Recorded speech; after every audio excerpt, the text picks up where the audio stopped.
నాతో పాటు చైర్మన్ ఇరువత్ అనిల్ గారు, జనక్ ప్రసాద్ గారు, ఎక్స్ఎమ్మెల్యే ఏనుగు రవీందర్ రెడ్డి గారు, శ్రీనివాస్ గారు, వేణుగౌడ్ గారు, మా మా ములక్పేట్ అక్బర్ గారు, స్థానిక సంస్థల ఎన్నికల విషయంలో కోర్టు ఇచ్చిన తీర్పు, దానికి అనుగుణంగా ఎన్నికలు జరిపే ప్రయత్నం కాంగ్రెస్ ప్రభుత్వం చేస్తుంది. మీ అందరు తెలుసు, బీసీ రిజర్వేషన్ విషయంలో కాంగ్రెస్ పార్టీ కట్టుబడి ఉంది. రాహుల్ గాంధీ గారి యొక్క ఆశయాన్ని పూరించే విధంగా ఈ రాష్ట్రంలో రేవంత్ రెడ్డి గారు కుల సర్వే చేయడంతో పాటు 42% రిజర్వేషన్ ఇచ్చున్నాం. 4 మాసాల క్రితం ఎన్నికలు జరగాల్సి ఉన్నప్పుడు కూడా ఈ రిజర్వేషన్ ఇంప్లిమెంట్ చేసుకున్న ఉద్దేశంతోనే ఎన్నికలకు ముందుకు జరపడం జరిగింది. చట్టం చేశాం, అసెంబ్లీలో 2 బిల్లు పాస్ చేశాం. శాస్త్రీయబద్ధంగా జరిగిన సర్వే ప్రకారం ఇవ్వచ్చు అనేది అఫీషియల్ డాక్యుమెంట్ ఎస్టాబ్లిష్ చేసి కేంద్రానికి పంపించాం. 8 మంది ఎంపీలు ఉన్నారు బీజేపీలో, అందులో 2 మంత్రులు ఉన్నారు. నోరు మెదపడం లేదు. ఈడబ్ల్యూఎస్ రిజర్వేషన్ ఎప్పుడైతే ఇచ్చినారో అప్పుడే 50% క్యాప్ డివేట్ అయింది. దానికి అనుగుణంగానే ఈ రిజర్వేషన్ ఇవ్వాలని కేంద్రాన్ని కోరుతా ఉన్నాం. వాళ్ళు ఇస్తే సంతోషం, లేదంటే ఇంకా లీగల్ ఆస్పెక్ట్స్ స్టడీ చేసి మా తపనంతా కూడా రిజర్వేషన్ ఇచ్చి ఎన్నికలకు పోవాలని. బట్ కోర్టు తీర్పిచ్చింది కాబట్టి దీని మీద సుదీర్ఘంగా కేబినెట్ మంత్రులతో, ముఖ్యమంత్రి గారితో మేమంతా దీన్ని చర్చించి తగు నిర్ణయం తీసుకుంటాం. కాకపోతే నిన్న గాంధీభవన్లో జరిగిన political affairs committee meeting, advisory meeting, vice president ప్రధాన కార్యదర్శి మీటింగ్ చాలా విజయవంతమైంది. చాలా విషయాలు లోతుగా పిఎస్సిలో చర్చించడం జరిగింది. రానున్న స్థానిక సంస్థల ఎన్నికలు, జూబ్లీస్ ఉప ఎన్నిక, వచ్చే సంవత్సరం ఉన్న జిహెచ్ఎంసీ ఎన్నికల్లో అనుసరించే వ్యూహం పైన చాలా విషయాలు లోతుగా చర్చించుకొని కొన్ని నిర్ణయాలు కూడా తీసుకోవడం జరిగింది. నేను ఒక మాట నిన్న పిఎస్సి మీటింగ్లో చెప్పాను, ఇప్పుడు కూడా చెప్తా ఉన్నాను. 18 మాసాల కాంగ్రెస్ ప్రభుత్వం నా భూతో నా భవిష్యత్. తెలంగాణ గతంలో సమైక్య ఆంధ్రప్రదేశ్ చరిత్రలో మొదటిసారిగా గోల్డెన్ పీరియడ్ నడిచింది. స్వర్ణయుంలా తలపించే విధంగా 18 మాసాల పాలన జాగింది. దానికి కారణం మేము ఎన్నికలకు ముందు ఇచ్చినటువంటి ప్రతి వాగ్దానాన్ని మెజారిటీ అంశాలు పూరించడం. దాదాపు 70,000 ఉద్యోగాలు కావచ్చు. నిన్న సాయంత్రం వరకు 9 రోజుల్లో 9,000 కోట్లు రైతు భరోసా కింద జమ చేయడం అంటే ఇదొక చరిత్రాత్మక నిర్ణయం. కాంగ్రెస్ ప్రభుత్వం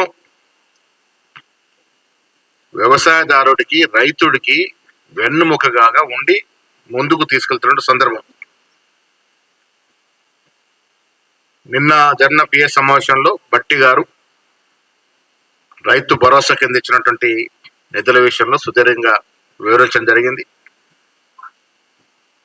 42% రిజర్వేషన్, కుల సర్వే, సబ్ కేటగరైజేషన్ జరిగిన తీరుతెలను కూడా వివరించడం జరిగింది. దేశ చరిత్రలో ఎక్కడ లేని విధంగా ఈ రాష్ట్రంలో కుల సర్వే చేపట్టడం, 42% రిజర్వేషన్ ఇవ్వడం. నేను 18 మాసాల పీరియడ్ని గోల్డెన్ పీరియడ్గా ఎందుకు చెప్తా ఉన్నానంటే, ఇది ప్రజలు కూడా అర్థం చేసుకోవాలి. ఉద్యోగాల కోసమే తెలంగాణ తెచ్చుకుంటే బీఆర్ఎస్ పార్టీ ఎవరికి కూడా ఉద్యోగాలు ఇవ్వకుండా కేవలం కుటుంబంలో రాజకీయ ఉద్యోగాలు తీసుకొని ప్రజల్ని మోసం చేసింది. కానీ మేము అధికారం రాగానే ఇప్పటి వరకు దాదాపు 70,000 ఉద్యోగాలు ఇచ్చినామంటే, ఇంకా కూడా ఇస్తామంటే ఇది స్వర్ణయుగం కాకుండా ఇంకేమవుతుంది. ఆనాడు మహిళలకి ఇచ్చిన ఉచిత బస్సు మొదలుకొని నిన్నటి సన్న బియ్యాల వరకు, ఇప్పుడు మేము భూమి పూజలు చేస్తున్న ఇందిరమ్మ ఇళ్ళ వరకు, నిన్న 9,000 కోట్లు, దాదాపు 9,000 కోట్లు రైతు భరోసాలో జమ చేయడం వరకు, పోయినసారి 500 రూపాయలు బోనస్ వరిపిన ఇవ్వడం, ఇవాళ ఇంటిగ్రేటెడ్ స్కూల్స్ పెట్టడం, 1,78,000 కోట్ల విదేశీ పెట్టుబడులు రావడం, స్కిల్ యూనివర్సిటీ పెట్టడం, ఇవన్నీ చూస్తూ ఉంటే ఇంత అభివృద్ధి, ఇంత సంక్షేమం గతంలో ఎప్పుడు జరగలేదు. కాబట్టి ఈ 18 మాసాల పీరియడ్ని నేను ఒక స్వర్ణయుగంగా గోల్డెన్ పీరియడ్గా చెప్పదలుచుకున్నాను. ఇలా బీఆర్ఎస్ పార్టీ వాళ్ళు ఏదో మాట్లాడుతూ ఉన్నారు. పార్టీ పని అయిపోయింది, 3 మొక్కలాట్లుగా చీలిపోయింది. రాజకీయ ఆధిపత్యం కోసం ఆస్తులు 10 ఏళ్ళు యథేచ్ఛగా ప్రజల నుంచి దోసుకున్నటువంటి ఆస్తుల వాటాల కొరకు అంతర్గతంగా గొడవలు జరుగుతూ ఉన్నాయి. ఆధిపత్య పోరులో నేను ముందని కవిత, కేటీఆర్, హరీష్ రావు పోటీ పడుతున్న సందర్భం. ఇలా కవిత చాలా మాటలు మాట్లాడుతోంది. ఆవిడ మహిళల అభ్యర్థి గురించి మాట్లాడుతోంది. సిగ్గుచేటు. 5 ఏళ్ళు ఒక మహిళను క్యాబినెట్ లో పెట్టుకోకుంటే ఆ రోజు గలమెత్తన నీవు ఇలా మహిళల కోసం పోస్ట్ కార్డు ఉద్యమం అని ఏదో మాటలు మాడుతోంది. ఎవరు నమ్ముతారమ్మా నిన్ను? 10 ఏళ్ళు అధికారంలో ఉన్నావు కదా, అప్పుడు ఎందుకు మీ నాయన అడగలేకపోయావు? మొన్న రాసిన లేఖ 10 ఏళ్ల ముందు ఎందుకు రాయలేకపోయినావు? ఎందుకు లేకపోయినావు? ఇలా బీసీల గురించి మాట్లాడుతూ ఉంది. కృష్ణయ్య గారు అంటే నాకు అపారమైన గౌరవం. 30 ఏళ్ళుగా నేను కృష్ణయ్య గారిని ఫాలో అవుతా ఉన్నాను. బీసీ ఉద్యమంలో ఆయన సాటే. ఆయన కవిత గారు కితాబిస్తా ఉన్నారు. ఏ రకంగా ఇస్తా ఉన్నారన్నా మీరు? ఏం చేసింది కవిత బీసీల కోసం? వీళ్ళ అధికారం పోయిన తర్వాత వీళ్ళ బీసీల గురించి మాట్లాడితే ఎవరు ఒప్పుకుంటారు? ఏం చేశారు మీరు బీసీల కోసం? స్థానిక సంస్థల ఎన్నిక రిజర్వేషన్ తగ్గించి 21% పడేసింది వీరు కాదా? ఎవరు ఏ బీసీకి వారు అందలం ఎక్కిచ్చారు, ఏ ఎస్సీకి అందలం ఎక్కిచ్చారు? ఇలా స్పీకర్తో 5 అవకాశం ఇచ్చాం దళితులకి. మీరు ఒకరంటే ఒకటి పెట్టి అర్ధరాత్రి తీసేసినట్టు పాపం రాజయ్య గారిని. ఇంతవరకు చెప్పలే ఎందుకు తీస్తారు అనేది. విచ్చలు విడిగా దోపిడి తప్ప, మోసం తప్ప 10 ఏళ్ల బీఆర్ఎస్ కాలంలో ఏమి జరగలే. ఇవాళ మేము కేవలం రైతు సంక్షేమం మీద, వ్యవసాయం రైతు సంక్షేమం మీద 1,04,000 కోట్లు పెట్టామంటే మాకు రైతుల పట్ల ఉన్నటువంటి చిత్తశుద్ధి ఏంటో ప్రజలు అర్థం చేసుకోవాలి. 2014 నుంచి 23 వరకు ఎన్ని మాటలు చెప్పి మోసం చేశారో ఒకసారి అర్థం చేసుకోవాలి. డబుల్ బెడ్రూమ్ అని సైరన్ మోగించి తుదకి ఎవరికి ఇల్లు ఇవ్వకుంటే ఆయన ఫలానం చిత్తగించిన సందర్భం. ముస్లింలకి, గిరిజనులకి 12% రిజర్వేషన్, కేజీ టు పీజీ ఉచిత విద్య, రకరకాల వాగ్దానాలు ఇచ్చి మోసం చేసి ఫలానం చిత్తగించినటువంటి నాయకులు ఇలా మాట్లాడుతూ ఉన్నారు. బీఆర్ఎస్ 10 ఏళ్ల కాలంలో వెలగబెట్టింది ఏంటి అంటే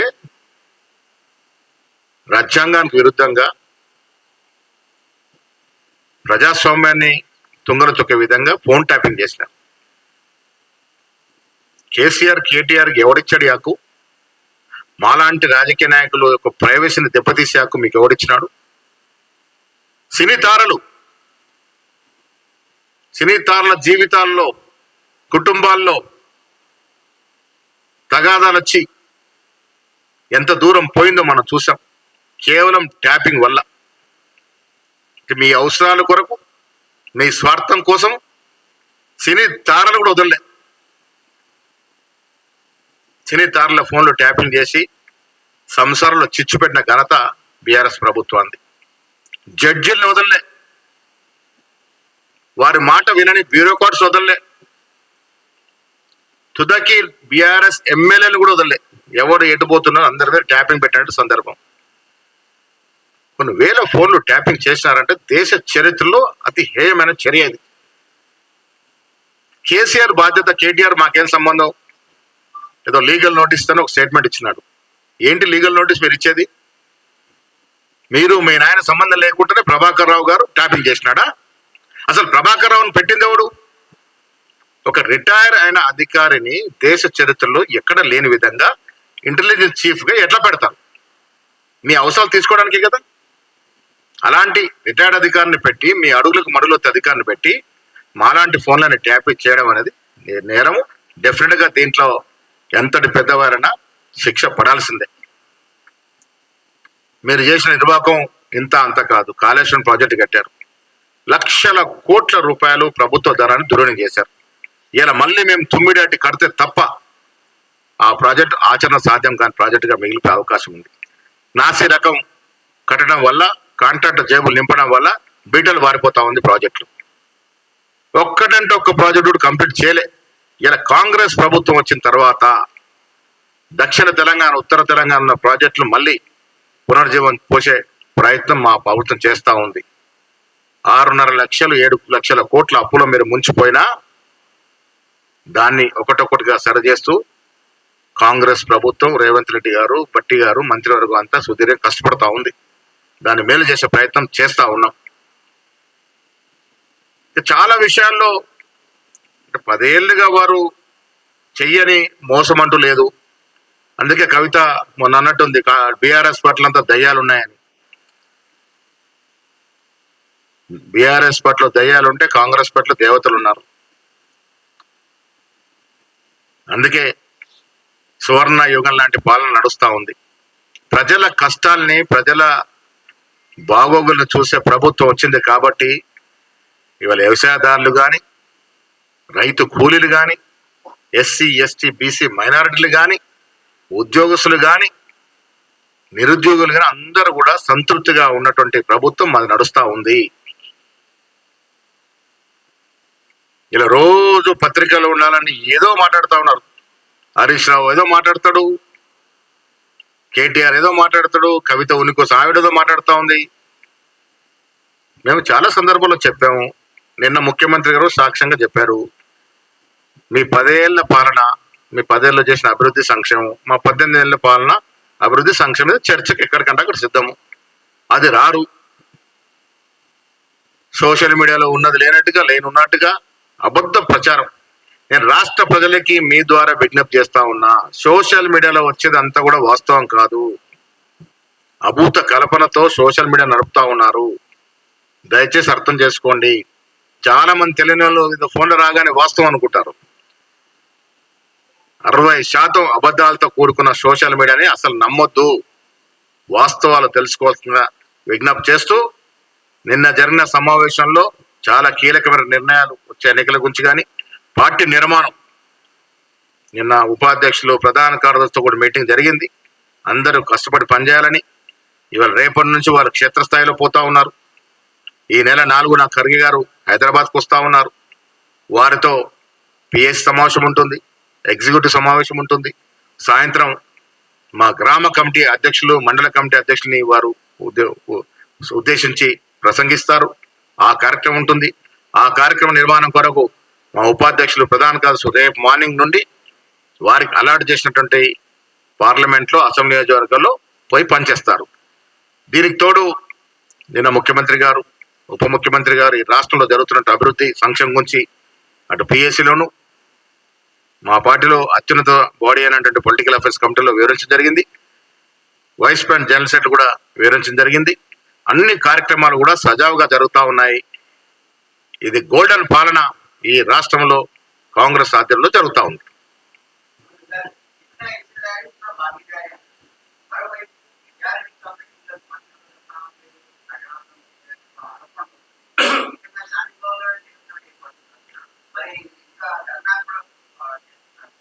ఇప్పుడు గత మంత్రివర్గంతో పోల్చుకుంటే, బీఆర్ఎస్ మంత్రివర్గంతో పోల్చుకుని ఒక ఎస్సీ లేకుండా, ఒక మహిళ లేకుండా మంత్రివర్గం నడిచింది. మా దగ్గర 2 మహిళలకు ఇచ్చాము. అందులో గిరిజనమైన, బీసీ మహిళ. ఎస్సీలకి స్పీకర్ పదవితో పాటు 4 క్యాబినెట్లు ఇవ్వడం అంటే ఏ ప్రభుత్వంలో సాధ్యమవుతుంది? ఎస్, బీసీలకు కూడా ఇంక ఇవ్వాల్సిన అవసరం ఉన్నది. ఇచ్చే ప్రయత్నం చేస్తాం. మా ప్రభుత్వం కట్టుబడి ఉంది. సోషల్ జస్టిస్ అనేది మా కాంగ్రెస్ పార్టీలోనే ప్రజ్వరిల్లుతుంది. దాని నిదర్శనమే మా క్యాబినెట్. రెడ్డి ముఖ్యమంత్రి అయితే పీసీ అధ్యక్షుడు నేనున్నాను, స్పీకర్ దళితుడు ఉన్నాడు, డిప్యూటీ సీఎం దళితుడు ఉన్నాడు. ఇంత మంచి కాస్ట్ జస్టిఫికేషన్ ఇంకే ఇతర పార్టీలో జరగదు. జరగదు. అది బీజేపీలో జరగదు, అదే ఇతర రీజనల్ పార్టీలో జరగదు.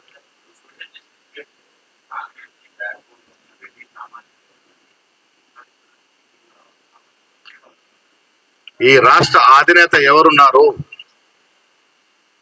ఈ రాష్ట్రాన్ని నడుపుతున్న అధినేత ఎవరు? ముఖ్యమంత్రితో పాటు ఇచ్చినారు, ఇంకా ఇవ్వాలనే డిమాండ్ ఉంది. ఎస్, రెడ్డి సమాజ వర్గానికి కూడా న్యాయం చేయాలనే తపనలో ఏఐసిసి ఉంది. ఇంకా 3 బెర్తులు ఉన్నాయి.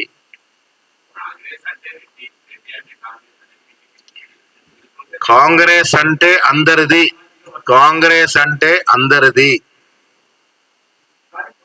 అని నినాదము ఇప్పుడు ప్రజ్వరిల్లుతున్నది. చెయ్యాలనే ప్రయత్నంలో ఒక పీస్ అధ్యక్షుడుగా నేను చాలా సందర్భాలు చెప్పిన, ఇప్పుడు కూడా చెప్తా ఉన్నాను. రిజర్వేషన్ కోసమే ఎన్నికల్ని ఆనాడు వాయిదా ఇవ్వడం జరిగింది. దాంట్లో నేను, పొన్నం ప్రభాకర్ గారు అందరు రిక్వెస్ట్ చేసిన, ముఖ్యమంత్రి గారు దానికి ముందుకు పోయి తీసుకెళ్లినారు. ఇవాళ కోర్టు డైరెక్షన్ ఇచ్చిన ధర్మిల దాన్ని లోతుగా చర్చించి ఏ రకంగా పోతే మేము ఇచ్చిన కమిట్మెంట్ ఫుల్ఫిల్ చేయగలుగుతామో ఆ దశగా ప్రయత్నం చేస్తాం. ఎవరు? అదే ఆ పార్టీలో జరిగింది అలాంటి యాక్టివిటీ. ఎన్నికల శాంపుల్ సరఫరా జరిపింది కేసీఆర్. హుజూరాబాద్ ఎన్నికల కొరకు దళిత బంధు తీసుకొచ్చాడు. ఎంతమందికి ఇచ్చాడు? పచ్చి మోసం. Congress party national party. Jagadish Reddy తెలుసుకోవాల్సింది ఒకటి ఏంటంటే, ఆయన మునుగోడులో ఏమిస్తున్నారు? ఉద్యోగ వృత్తి ఇస్తున్నారు, యాదవ్ గొర్రెలు ఇస్తున్నారు. మన తర్వాత కండు చేసిన వాళ్ళు పచ్చి మోసం. అంటే టిఆర్ఎస్ పార్టీ, కేసీఆర్, ఒక్క నిమిషం, కేసీఆర్ ఏది కూడా పరిపూర్ణంగా ఇంప్లిమెంట్ చేయలే. ఎన్నికల ముందు మాటియాలి, ఓట్లు వేసుకోవాలి, ఓట్లు దండుకోవాలి, తర్వాత ఫలాన్ని చిత్తగించాలి. ఇది బీఆర్ఎస్ పార్టీలో నడిచింది. అదే మాదిరిగా మాదిరి జరుగుతున్న భ్రమపడుతున్నాము. జగదీశ్వరరెడ్డి గారు జాతీయ పార్టీ గురించి ఒకసారి తెలుసుకోవాలి. మేము ఒక మాట ఇస్తే మాటను నిలబడతాం. తెలంగాణ ఇస్తానని చెప్పి ఇచ్చి తీరినాం. 6 గ్యారెంటీ ఇస్తామని చెప్పి ఇలా ఇస్తా ఉన్నాము. నీలాగా ఎన్నికలకు కోసం స్టంట్లు వేసేటట్టు అలవాట్లు, ఆ ఫీట్లు వేసే అలవాట్లు మాకు లేవు.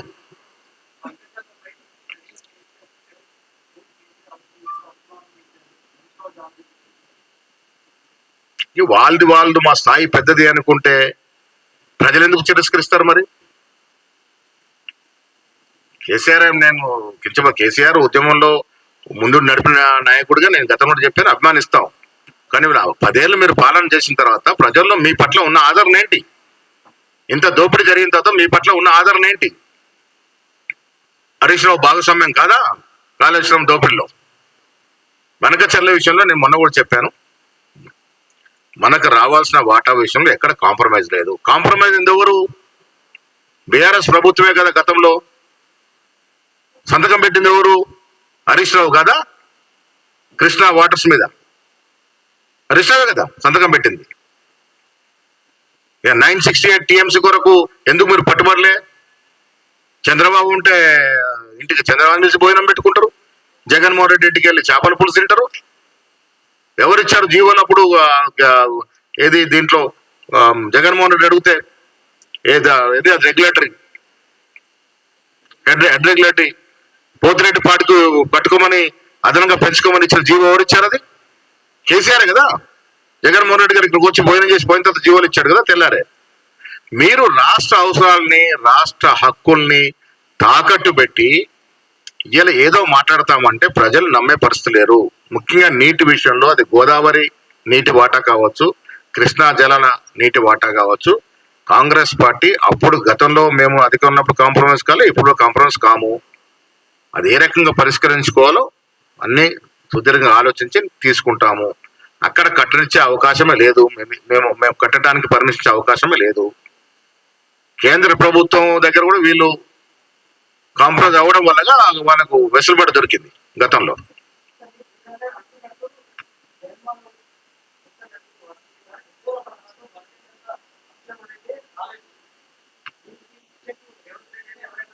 అరే అంశం వచ్చిందా రాదా అని తర్వాత సంగతి. మీరు మాట్లాడుకున్నప్పుడు అంశం లోపల మీ చర్చలో వచ్చిందా లేదని మనకంటే తెలుస్తుంది.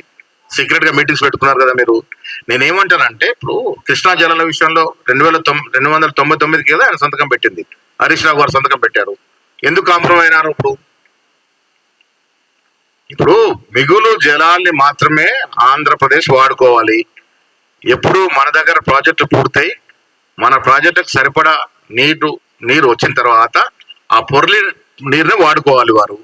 మన దగ్గర ప్రాజెక్ట్ కంప్లీట్ కాలేదు, వారికి ఎందుకు వాడుకొని ఇస్తాం మనము?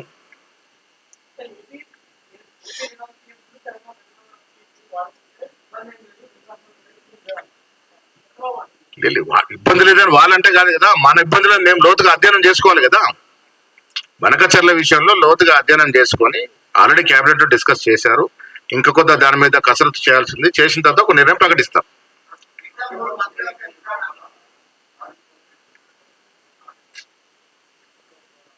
సమయం ఇచ్చింది, 3 నెలల సమయం ఇచ్చింది. అంతలోపే రిజర్వేషన్ మీద నేను అందే మళ్ళీ కేంద్రం చేతిలో ఉంది కాబట్టి వారు ఛేదించి ఆ క్యాప్ను తొలగిస్తే సంతోషం. తొలగించిన ఎడల ఇంకా లీగల్ ఆప్షన్స్ ఉన్నాయా చూస్తాము. మేమైతే కట్టుబడి ఉన్నాము, 40% రిజర్వేషన్ ఇవ్వాలనే దాని మీద కట్టుబడి ఉన్నాము. ఏ రకంగా ఇవ్వాలతాం, ఎన్ని టెక్నికల్ ఇబ్బందులు వస్తాయి, ఇవన్నీ కూడా లోతుగా అధ్యయనం చేస్తాం,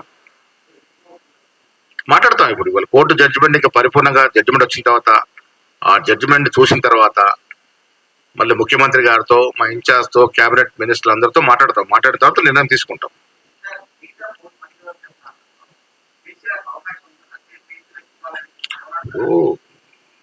మంత్రివర్గ కూర్పు అనేది చాలా క్లిష్టమైనటువంటి పరిస్థితి. ఇప్పటి వరకు మేము చేసినంత సోషల్ జస్టిఫికేషన్ ఎవరు చేయలే, ఎవరు ఊహించలే కూడా. 4 ఎస్సీలని క్యాబినెట్ తీసుకుంటామని, ఒక ఎస్సీని స్పీకర్ చేసాం, ఒక ఎస్సీ డిప్యూటీ స్పీకర్, ఇలా 3 బీసీలు మంత్రులుగా ఉన్నారు. ఇంకా అడుగుతా ఉన్నాం, ఉన్న 3 సరదాలి, ఆ పిండిలోనే రొట్టెలు చేయాలి, చూద్దాం.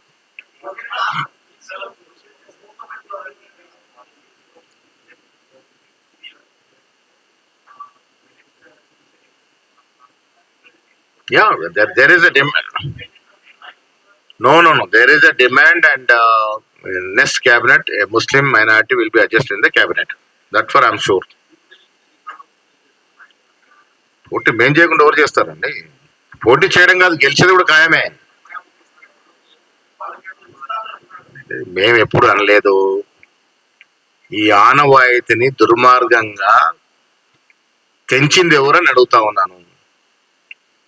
నారాయణపేట్ ఎన్నిక కదా, నారాయణ ఖేడ్ ఎన్నికల్లో కృష్ణారెడ్డి గారు చనిపోయినప్పుడు అప్పుడున్నటువంటి మా పీసీ అధ్యక్షుడు, సిఎల్పి నాయకుడు ఉన్నటువంటి సీఎం గారిని కోరితే దాన్ని పక్కన పెట్టేసి ఆనవాయితీని తెంపేసి పోటీ చేసి విచ్చలవిడి డబ్బులు పెట్టి నానా యాగేసి గెలిచినారు. ఇది రాజశేఖర రెడ్డి గారు ఉన్నప్పుడు ఆనవాయితీ ఉండే, ఇప్పుడు ఆనవాయితీ లేదు కాబట్టి పోటీలో ఉంటాము.